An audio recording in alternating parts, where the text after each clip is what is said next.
the greatest dad character ever.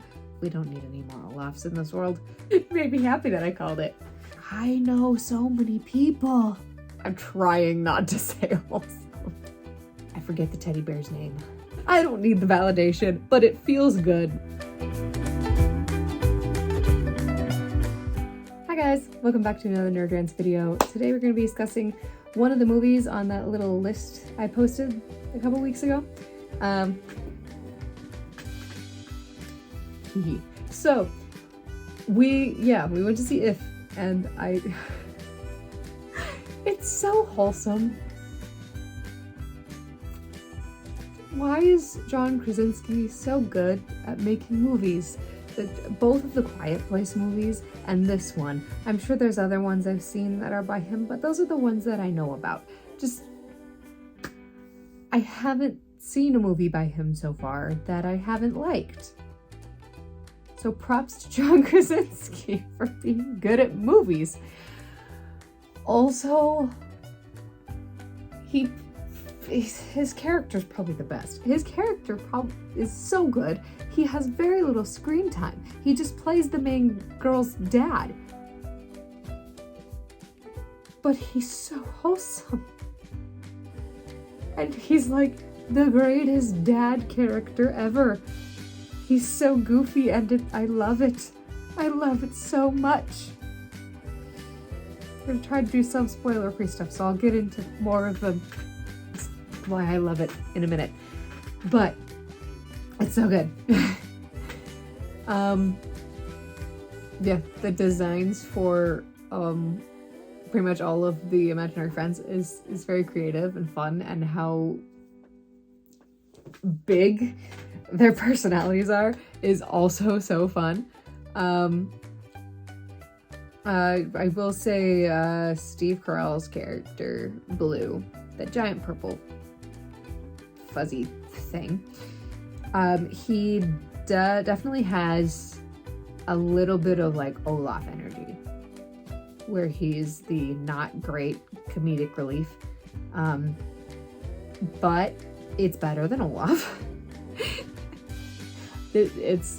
He's still a decent character, and he does have his moments where he's not just comedic relief, so he is deeper than just that, being that character, and so I do appreciate that. But there are definitely moments where I'm like, don't pull another Olaf. We don't need any more Olafs in this world.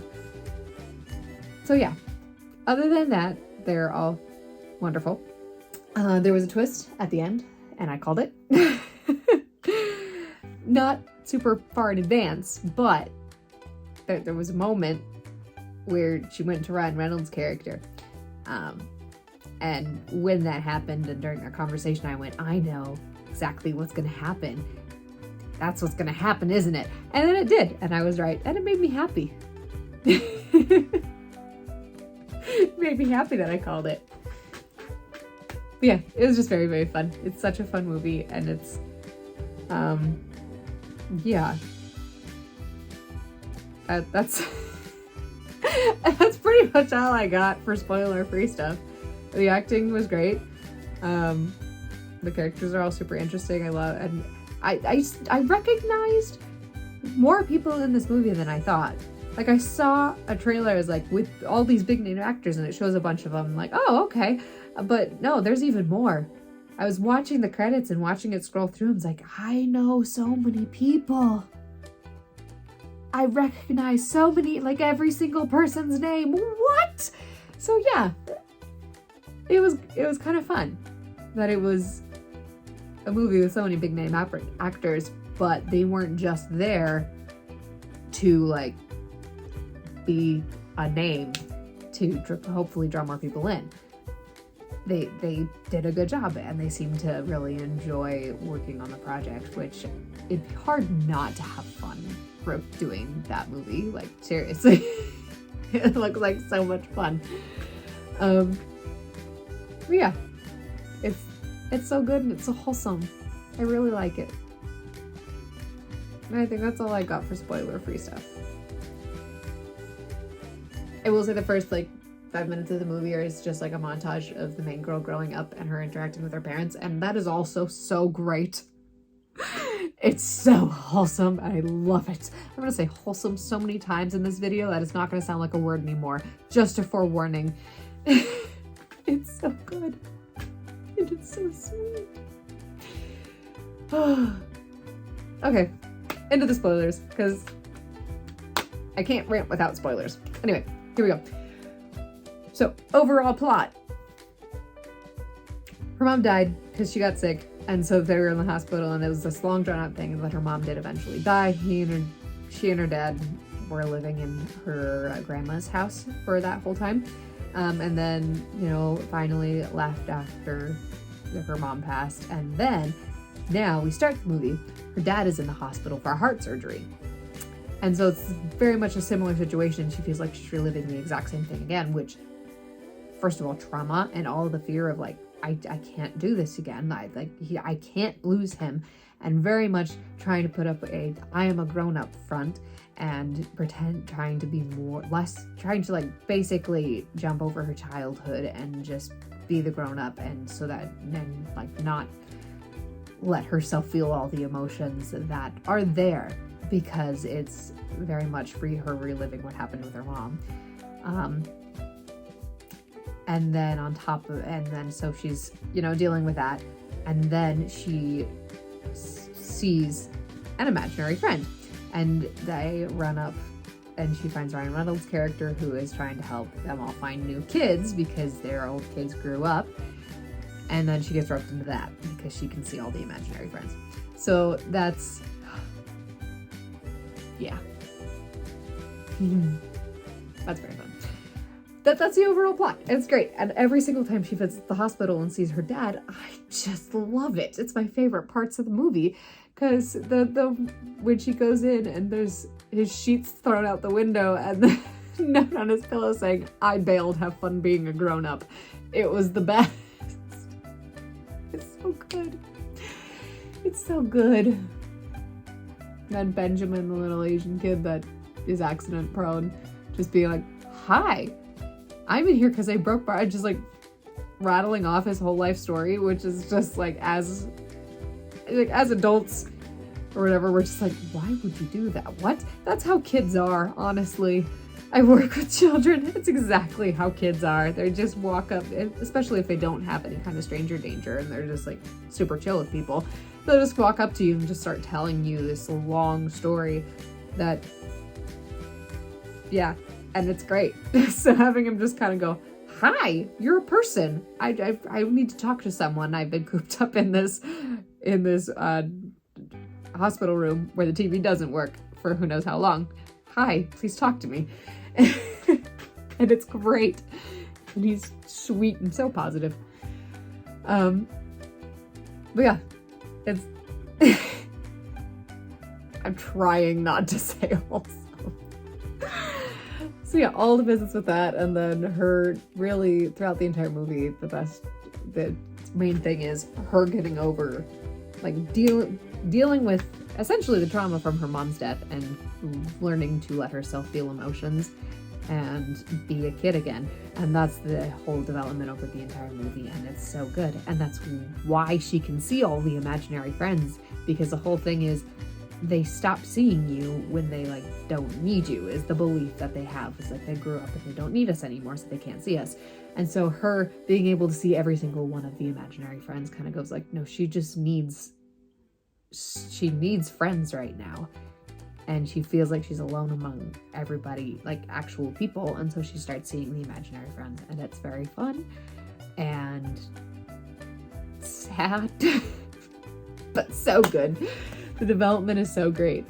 Yeah, it's so good. And then the retirement home for the imaginary friends is the whole concept. It's like, no, you can change this. You just need imagination. That we bring up with, I forget the teddy bear's name. Darn. But, you know, he's like a 93-year-old teddy bear or whatever. That he's just like, hey, kid, you can change all this with your imagination. It's like, bring some life back into this place, because it's very much just a retirement home. and having this huge big everything's changing with her imagination, and like their rooms are becoming personalized, and like all the interior is changing, and there's jumping from all these different impossible places, like into paintings and into the this other ifs TV, and it's so fun. So fun.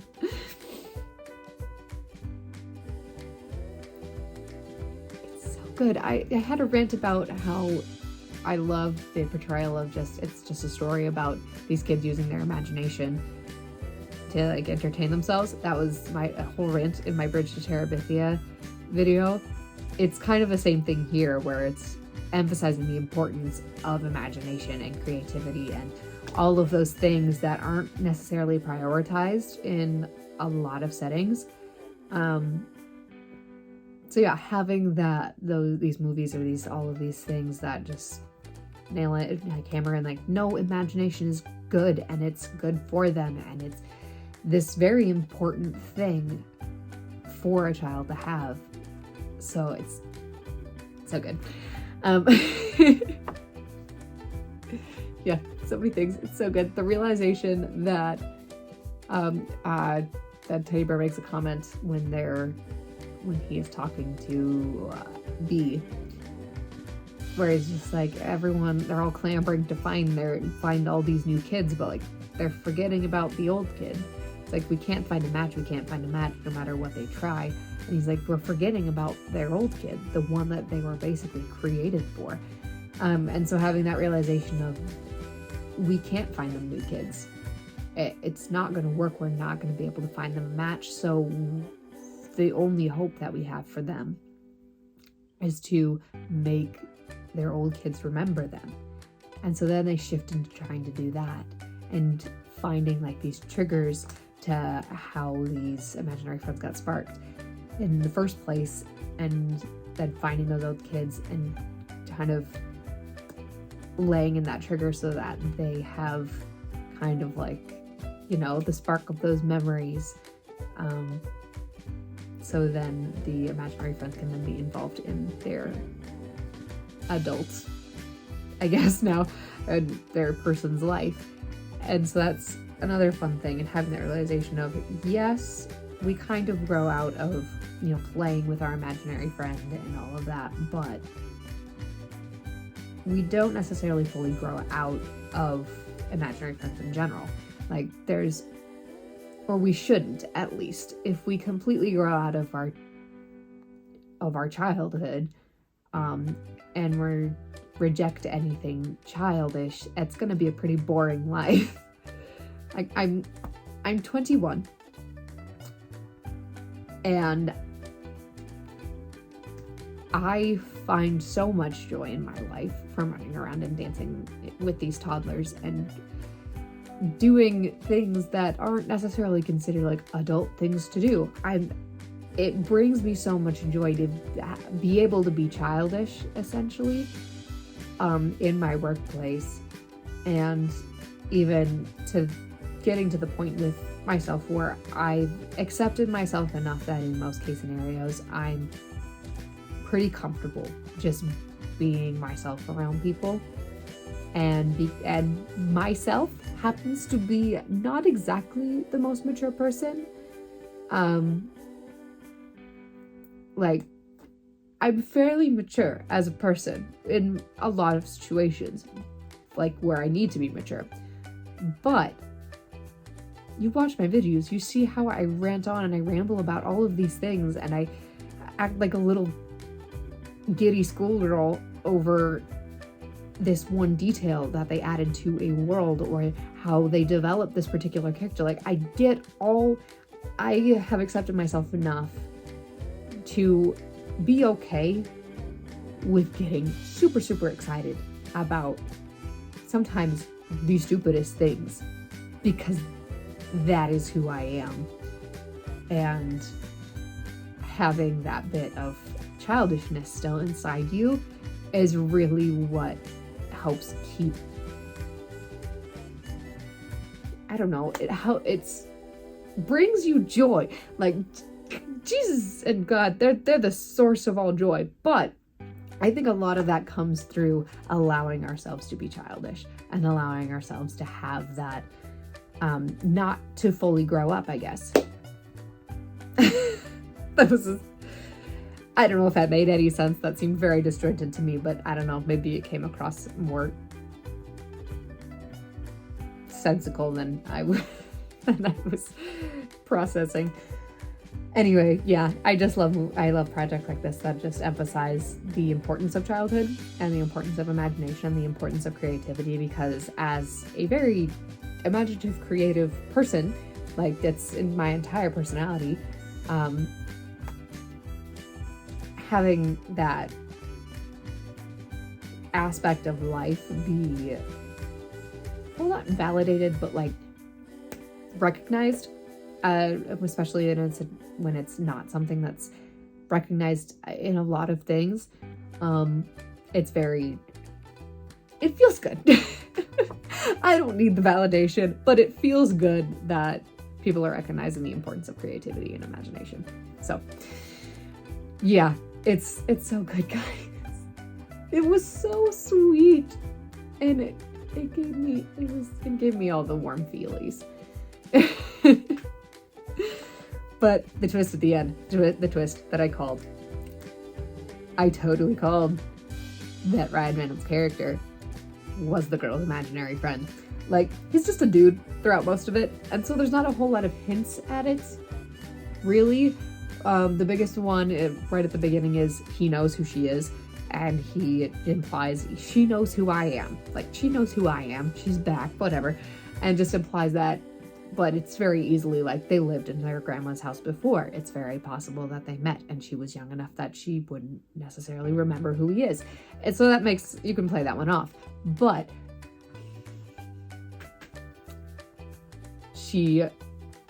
her dad finishes her surgery, her grandma gets called, there's something wrong or whatever, like, we need to go to the hospital right now.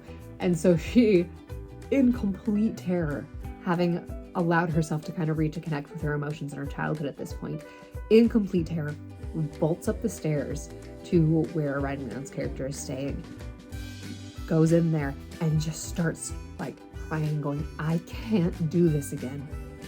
And they have this super heartfelt talk, and he starts giving her advice like, just tell him a story, it'll be okay. And that whole conversation, I just go, he's her imaginary friend, isn't he? Because he is filling the exact need that she has at this moment.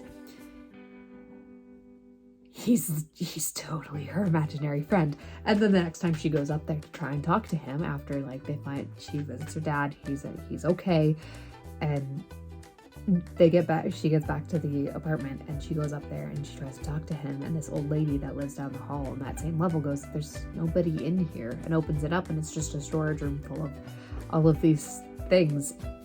And I was like, yes.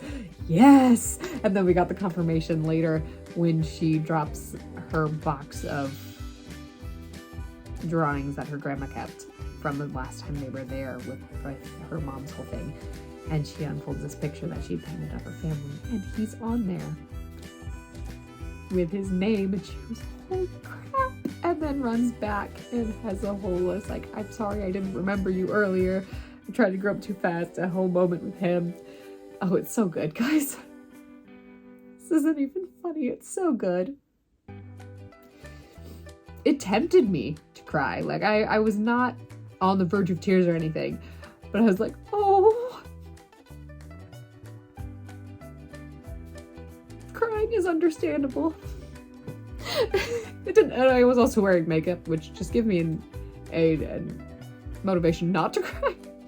It takes a lot to make me cry in general.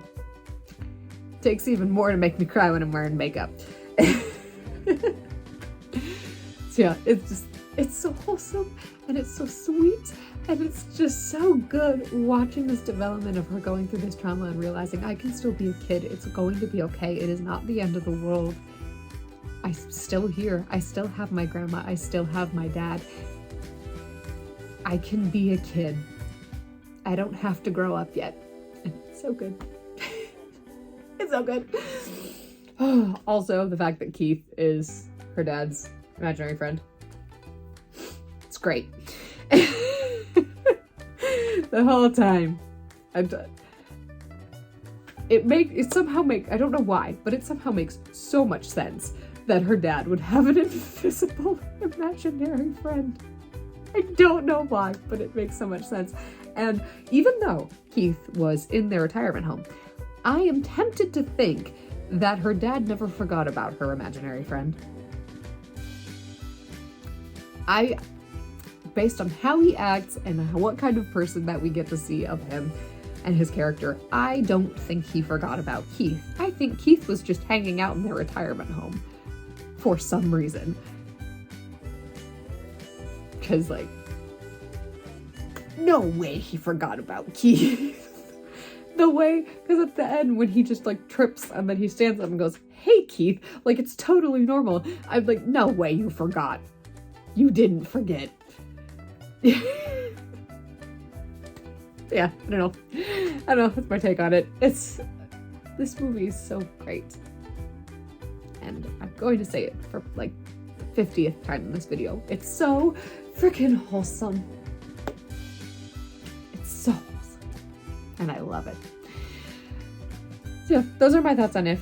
Drop yours in the comments. I'd love to rant more with you about this down there. Drop your thoughts, recommendations, requests, anything like that down in the comments. I post videos on this channel every Wednesday and Saturday, and I post videos on my audiobook channel on Thursdays. I'll see you next time.